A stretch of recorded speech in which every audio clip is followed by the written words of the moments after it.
وآتینا موسیٰ الکتاب، اور دی ہم نے موسیٰ کو کتاب، وجعلناہ ھدی لبنی اسرائیل، اور کیا ہم نے اس کتاب کو ہدایت واسطے بنی اسرائیل کے، اللہ تتخذوا، یہ کہ مت بناؤ، من دونی، سوا میرے، وکیلاً کارساز، ذریت من حملنا، اے اولاد ان کی کہ سوار کیا ہم نے ساتھ نوح کے، انہو کان عبداً شکورا، بے شک تھے وہ حضرت نوح بندہ شکر گزار، وقضینا الی بنی اسرائیل،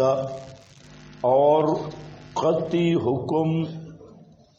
قطعی فیصلہ کیا یا صاف کہہ سنایا ہم نے بنی اسرائیل کو، فی الکتاب، کتاب میں، لتفسدن، البتہ ضرور بے ضرور فساد کرو گے تم زمین میں، مرتين، 2 مرتبہ، اور البتہ چڑھائی کرو گے تم چڑھائی بڑی، فَإِذَا جَاءَ، پس جب آئے گا وعدہ ان 2 میں سے پہلا، بَعَثْنَا عَلَيْكُمْ، مقرر کر دیا ہم نے اوپر تمہارے، عباداً، کچھ بندوں کو، لنا، جو ہمارے تھے، اولی بأس شدید، سخت جنگجو، فجاسو، پس گھس گئے درمیان گھروں کے، وکان وعدن، اور تھا وعدہ، مفعولاً، پورا کیا ہوا، ثم رددنا لکم، پھر واپس کیا ہم نے واسطے تمہارے، الکرۃ، ایک موقع اوپر ان کے، وامددناکم، اور بڑھایا ہم نے تمہیں ساتھ مالوں کے اور بیٹوں کے، اور کیا تمہیں اکثر نفیرا، زیادہ عذر لشکر کے، ان احسنتم، اگر تم نیکی کرو گے، لانفسکم، اپنے لیے، وان، اور اگر تم برائی کرو گے، فلہا، پس اسی کے لیے ہوگی، فاذا جاء، پس جب آیا وعدہ دوسرا، تاکہ بگاڑ دیں تمہارے چہروں کو، اور داخل ہوں مسجد میں جیسے داخل ہوئے وہ پہلی مرتبہ، اور تاکہ ہلاک کریں ہر اس چیز کو جس پہ وہ چڑھیں، تتبیرا، مکمل طور پہ ہلاک کرنا، عسیٰ ربکم، ممکن ہے رب تمہارا رحم کرے تم پر، وَإِنْ عُدْتُمْ، اور اگر تم لوٹے، عُدْنَا، ہم لوٹیں گے، وَجَعَلْنَا، اور کیا ہم نے جہنم کو واسطے کافروں کے، حصیراً، قید خانہ،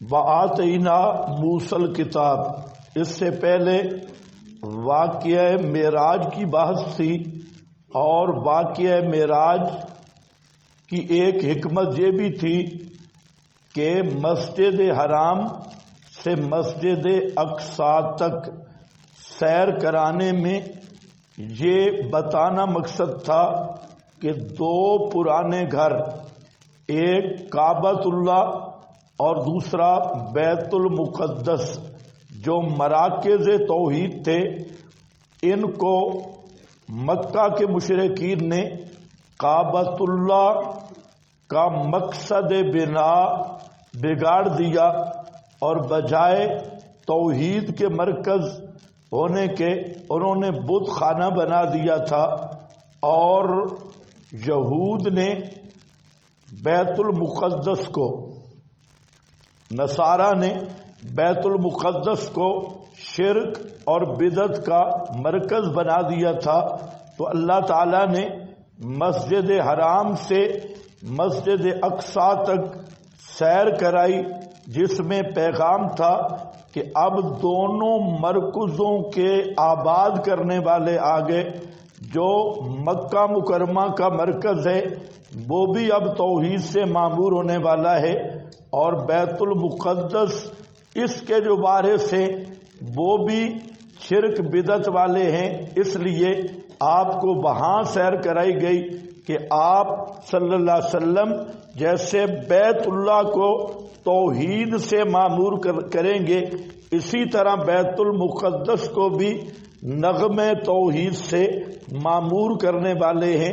تو یہی ایک اشارہ تھا اس معراج اور اس سیر کا۔ اس لیے آگے آتینا موسیٰ کتاب، باقی یہاں معراج کے واقعہ پر کہ معراج جسمانی عالم بیداری میں تھا، تو اس پر سب سے قوی دلیل جو ہر عام اور خاص کے لیے مفید ہے وہ یہ ہے کہ اگر یہ صرف خواب ہوتا تو مشرکین اتنا شور نہ کرتے، کیونکہ خواب کوئی بھی دیکھ سکتا ہے۔ آگے اس کی بات آ رہی ہے کہ رؤیا آیت نمبر 60 میں اس کی تفصیل آ رہی ہے۔ تو مشرکین کا شور کرنا ہی اس بات کی دلیل ہے کہ یہ خواب بیان نہیں ہوا۔ اسی طرح اس واقعہ کے اور بھی بہت سارے ایسے امور ہیں، مثلا مشرکین کا آپ سے یہ سوال کرنا کہ بیت المقدس کے دروازے کتنے تھے اور بیت المقدس کی کیفیت، اس کو سب کیفیت کیا تھی، تو یہ سوال کرنا بھی اس بات کی دلیل ہے کہ یہ واقعہ خواب کا نہیں ہے۔ آپ کے پاس حاشیے پہ وہ حدیث بھی موجود ہے کہ مشرکین نے آپ صلی اللہ علیہ وسلم سے یہ سوال کیا تھا کہ بیت المقدس اس کے جو دروازے ہیں یا اس کی جو تفصیل ہے وہ کیا ہے، تو آپ فرماتے ہیں قرب تو قربتن ما قرب تو مثلا، میں اتنا پریشان ہوا کہ اس سے پہلے کبھی بھی اتنا پریشان نہیں ہوا تھا، کیونکہ آپ کوئی بیت المقدس کے دروازے گرنے نہیں گئے تھے۔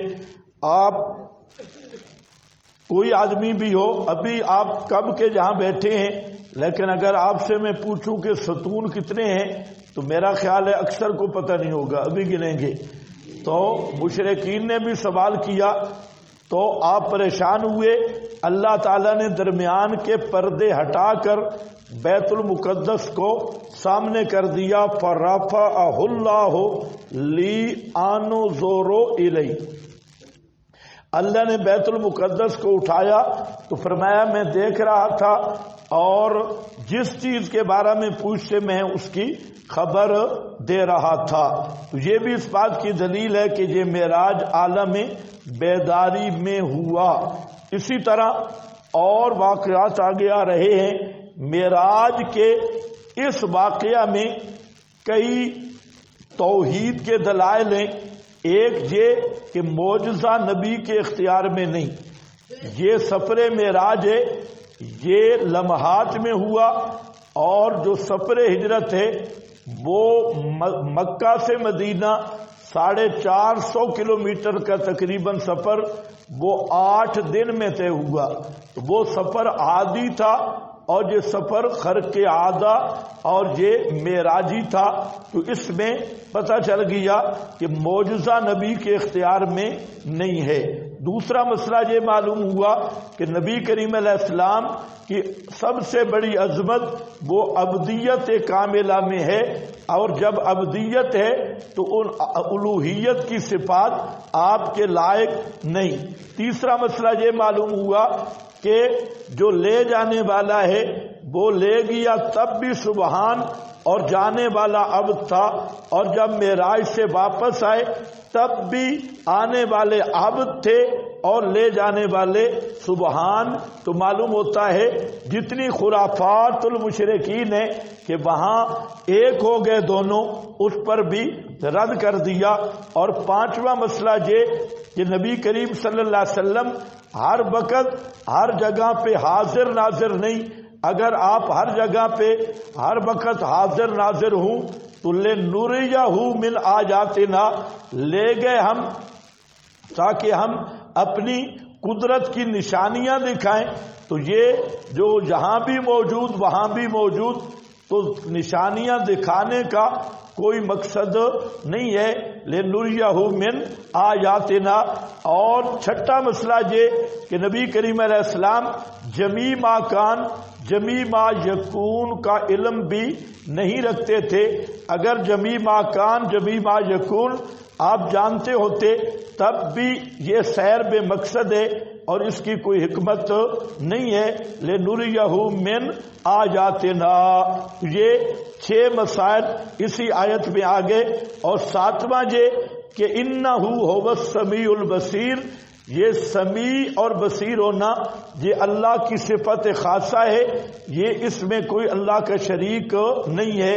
تو یہ توحید پر دلیل عقلی بھی بن گئی.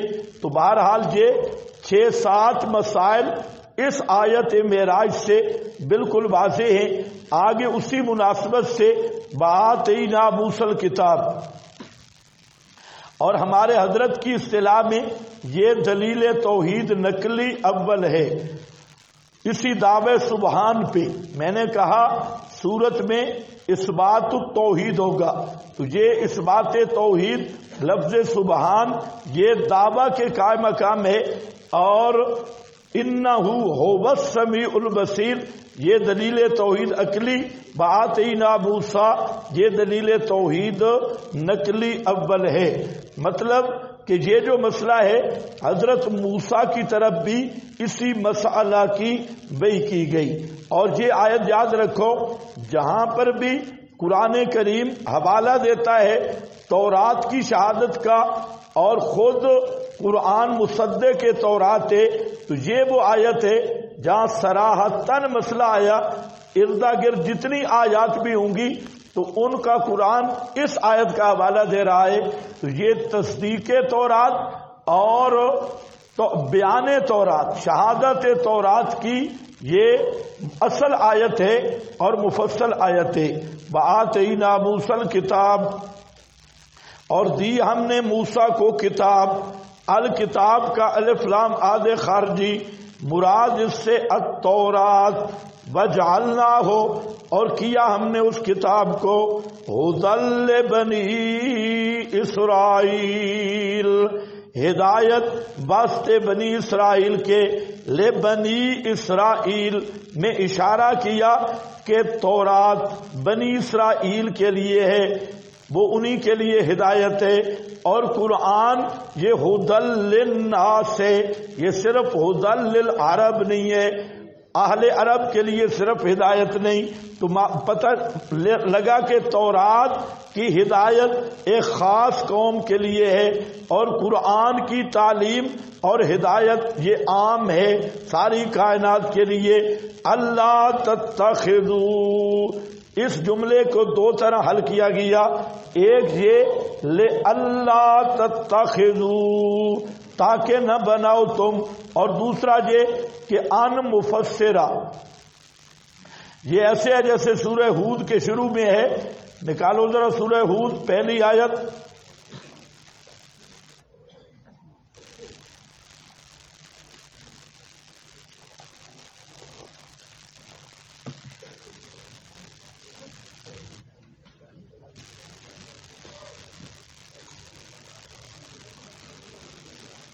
صفحہ نمبر 412. کتاب احکمت آیاتہ ثم فصلت من لدن حکیم خبیر. اللہ تعبدوا الا اللہ، اللہ تعبدوا الا اللہ. کیا مطلب؟ اللہ تعبدوا الا اللہ. یہ کتاب آئی کس مسئلہ کے ساتھ؟ مسئلہ اس کا یہ ہے اللہ تعبدوا الا اللہ. اسی طرح اللہ تتخذوا من دونی وکیلا. تورات جیسے قرآن کا مسئلہ ہے، تورات کا بھی یہی مسئلہ ہے. اللہ بے اللہ تتخذوا، مت بناؤ میرے سوا من دونی میرے سوا وکیلا وکالا یکیلو وکالا یکیلو فعیل بمعنی مفعول ہے اور وکالا یکیلو کا مطلب ہوتا ہے کام سپرد کرنا، کسی کے حوالے کرنا، اور ہر کام کوئی کام کسی کے حوالے کرنا تو اسے کہتے ہیں وکیل، اور وکیل بمعنی فعیل بمعنی مفعول، اور مراد کیا ہے؟ کارساز، بگڑی بنانے والا، جس کے سپرد ہوں سارے کام، اور کار کا معنی کام ہے، ساز کا معنی بنانے والا، وکیلن کا معنی کارساز۔ تورات کا مضمون کیا تھا؟ اللہ تتخذوا من دونی وکیلا، یہ مضمون تورات ہے۔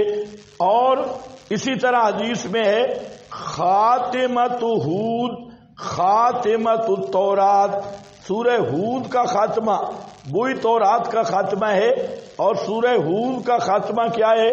وہ ہے للہ غیب السماوات والارض وإلیہ یرجع الامر کلہ، آگے فاعبدہ، یہ لاؤڈ سپیکر تھوڑا اس کو سیٹ کرو، فاعبدہ، اسی ہی کی عبادت کرو، یہ بھی وہی مضمون ہے تورات کا۔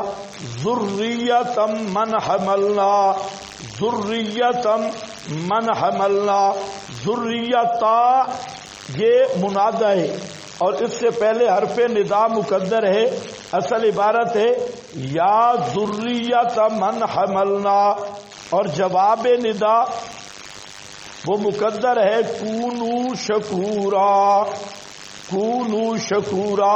اب مانا کرو یا ذریتا، اے اولاد ان کی، حملنا کہ ہم نے سوار کیا، ما نوحن ساتھ نوح کے، انہو کان عبدا شکورا، بے شک وہ نوح تھے بندے شکر گزار، عبدن شکورا بہت شکر کرنے والے، عبد شکور۔